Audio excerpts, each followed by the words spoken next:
I am Lonzen Rujira, and my question goes to Professor Lumumba. You mentioned three imperatives that Kwame Nkrumah put on the table in 1963, and the one that was reinforced in 1964 in Cairo about the inviolability of the border. And the initial two, you say that Lumumba was right, but you did not assess whether Lumumba was right about the inviolability of the African border. And I put the question to you, was Lumumba right or wrong? Was Nkrumah right or wrong? Secondly, the question about the invisible hand that is always managing African affairs. It's been more than 50 years that Lumumba put this warning, that Nkrumah put this warning on the table. Lumumba and Nkrumah the same. Nkrumah put this warning on the table, more than 50 years, that be careful, the colonial master has not gone anywhere. He is going to reappear only in a new form. And it's been 50 years, and that hand has not gone anywhere. Are people not listening? Thank you. Okay. Gacaca. Thank you very much, moderator, for kindly giving me the floor. Unlike your predecessors. My name is Gatete Nyiringabo, I'm a lawyer. And I wanted to put this question of accountability, of compatibility between democratic systems, classical democratic systems, and our political systems, especially our ruling movements, that do not quite define themselves as political parties per se, like the RPF would not define itself as a political party, does not see itself as so, and its modus operandi isn't one of a classical political party. It calls itself a revolutionary movement. But this is true for the RPF, but also for the Frelimo, for the MPLA, and some of these African freedom fighting movements. So that's a question to Professor Shaka.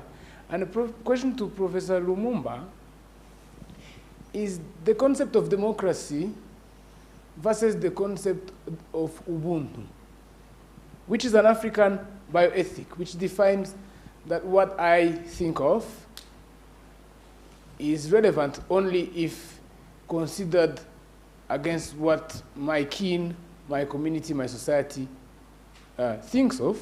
And therefore, because democracy comes as a rather individualistic system. I remember when the Magna Carta was being enacted, slavery was still there, women did not vote. Democracy really came as a club of men, white men, drinking whiskey, smoking cigar, and talking about their slaves, their wives, and their horses.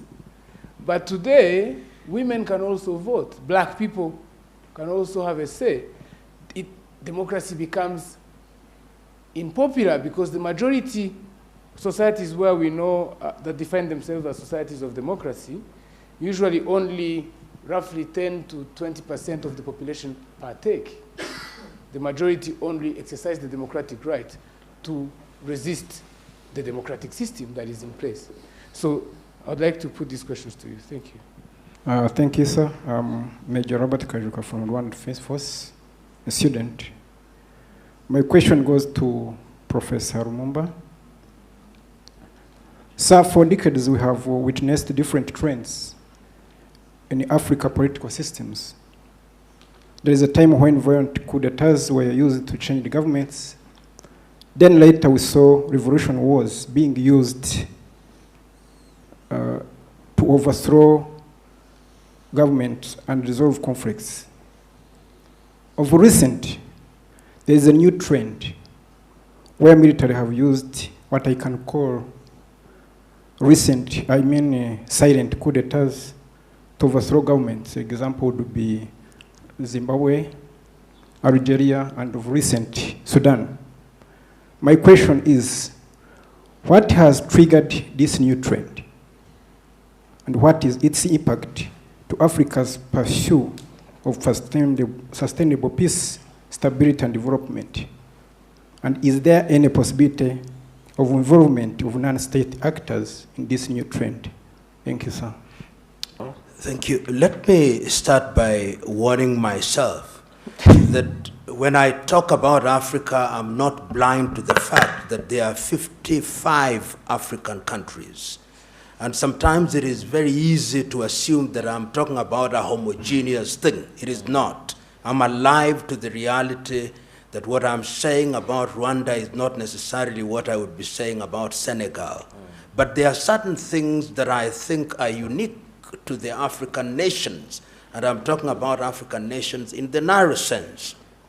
So that when we talk about democracy, and I prefer the word accountability, and people's involvement in governance, I'm simply warning ourselves that nobody should define for us what democracy is. If we choose as the people of Rwanda to embrace a governing system that is satisfactory and which the majority of the people think is right, that is our system. We should not be in the business of pleasing others who define for us and have a litmus test which they dip into some democratic bottle, and then if it turns green, then we are democratic. I think that if we are alive to that, then we are doing the right thing. And you mentioned Gacaca, which in my view defines how, when you define yourselves and you do your own things, you achieve better results. If you compare the Arusha Tribunal and Gacaca and what they have achieved, there is the difference is between day and light. Day and night, in terms of what Gacaca achieved within the same time. You look at the expense and what it does to the society. But I'm quite certain that there were certain legal Puritans from Western capitals who would have frowned upon Gacaca, saying, what is this? It is because the people of Rwanda simply said, this is our system. Our people understand it. It's going to repair the damages that have been caused to the extent that is humanly possible. And I'm saying that in our conception of democracy, we can also choose that and pursue that. And if we are sufficiently persistent, people will then begin to recognize that we have governance systems that can work. And it is happening. If you go to Botswana, for example, they have their own systems which incorporates what we describe as modern. The other problem we have is that anything African is not modern. So I'll use the word modern as understood in this sense. You go to Botswana, you have a house of chiefs because they have recognized that the chieftaincy system has a role to play.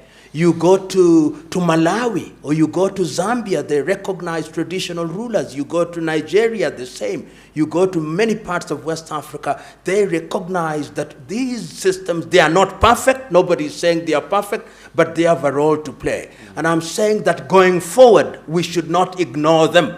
There are lessons to be learned from them, and I think if we embrace them, perhaps they are going to help us in achieving sustainable peace. You asked about the neo-colonial project. In my view, and I stand to be corrected on this, I think the neo-colonial project is alive and well. It is alive and well in very many subtle ways. A friend of mine asked, and this I say at the risk of annoying my friend Michel, the Commonwealth, for example. The colonizer knew, I'm losing my colonies, but I must create something that doesn't look harmful. And this thing is the Commonwealth of my former colonies. So that even when I designate ambassadors, our ambassadors are not called ambassadors, they are high commissioners. The head of the Commonwealth will perpetually be the British monarch. These are very subtle ways. Not saying that there are no benefits to being a part of the Commonwealth, I'm not saying so. But these are subtle ways in which you remain in control of your former colonies. If you go to France, they have the Organization for Former or French-speaking nations. And they bring you together so that if there is a problem, the first port of call, if there is a problem in Cote d'Ivoire, the first port of call is not Addis Ababa, the African Union, no. It is the former French colonies. When you are giving, they gain independence, you give them a currency, the CFA, which is regulated from Paris. These are very subtle ways. And you know, when I look at, because we have gone to school in this system, even the education system is very deliberate. When I am thinking as one trained in the English way, my inclination is to think essentially like an English person. And I think that these are the things that Nkrumah was warning us against. And there are many writings to this effect. I want you to read, for whatever it's worth, just read Ngugi wa Thiong'o's Decolonizing the Mind. Ngugi is telling us, learn the ways, because they are beautiful things to be learned from other civilization. But absorb that which is useful to you and discard that which is detrimental. What we have succeeded in doing is that we have learned, and the bad things that are not useful to us are the things that we embrace. So Nkrumah was right in that regard.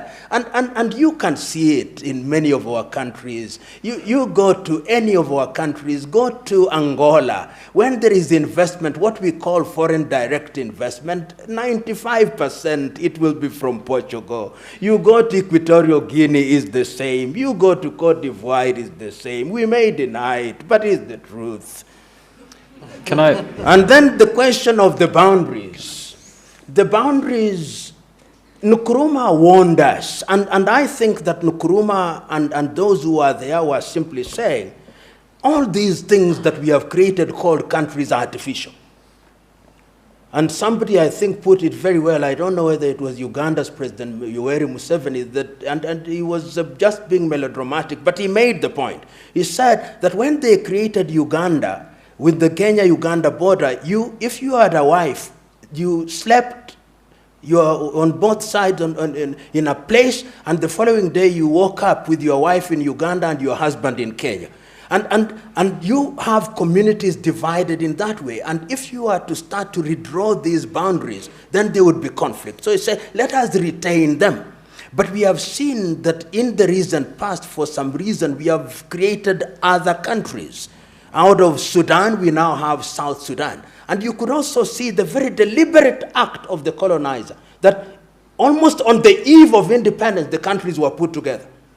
In Nigeria, almost on the eve of independence, the countries were put together. In Cameroon, which is now a problem, and it allows me, Cameroon allows me to tell you how the neo-colonial countries still work. Only 2 days ago, I think there was a vote on the issue of Cameroon. Everybody acknowledges that what is happening in the southern Cameroons is something that ought to have the world attention. See who voted against it. France.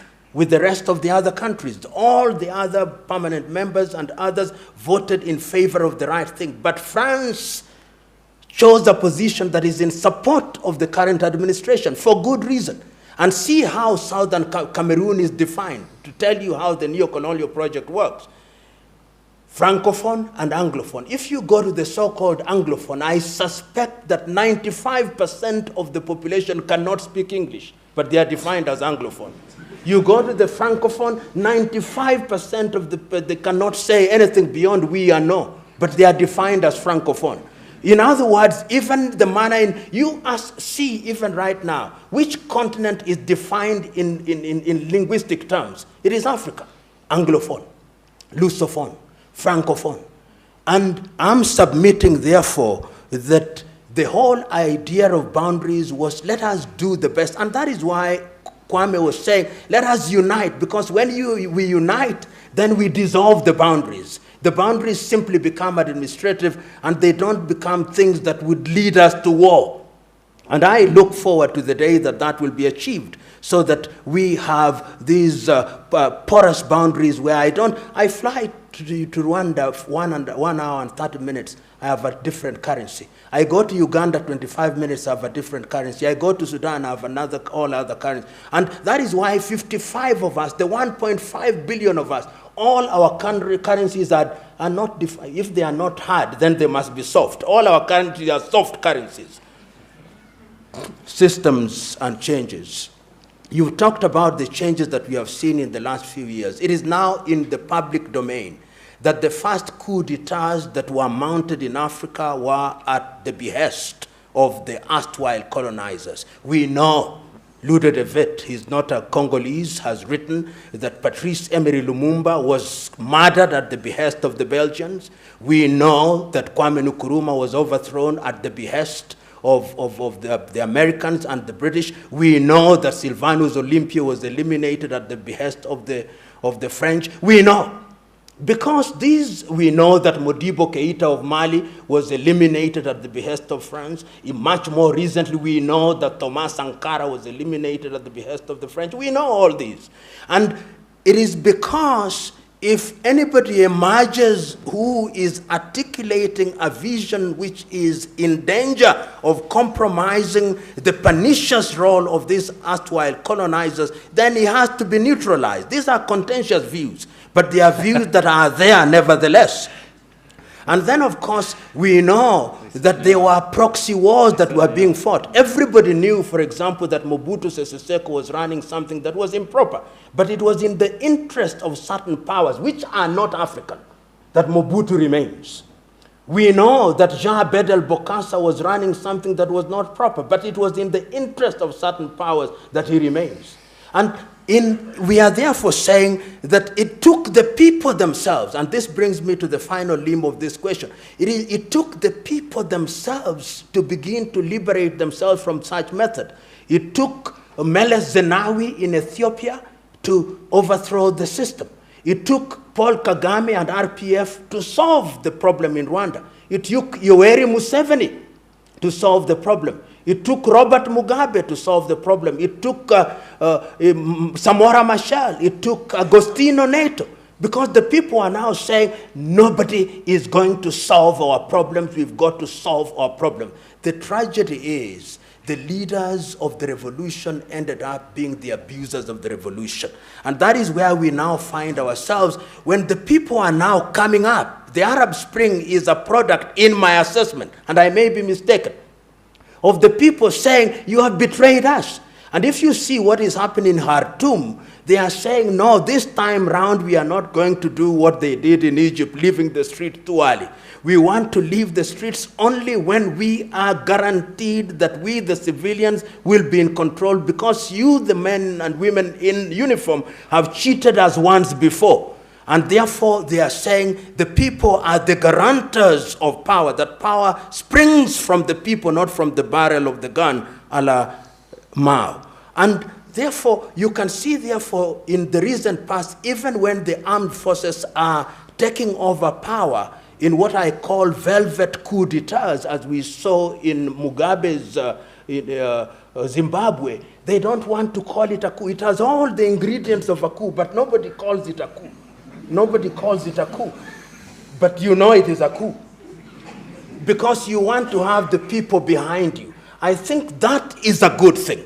The African people is now beginning to assert, the African peoples are now beginning to assert themselves, and the leaders are now beginning to recognize that they hold their positions in trust for the people. And I think that that is a good thing. They are the guarantors of leadership, and going forward, that is good for sustainable peace in terms of, I see you are impatient, but there is a last point I'll make.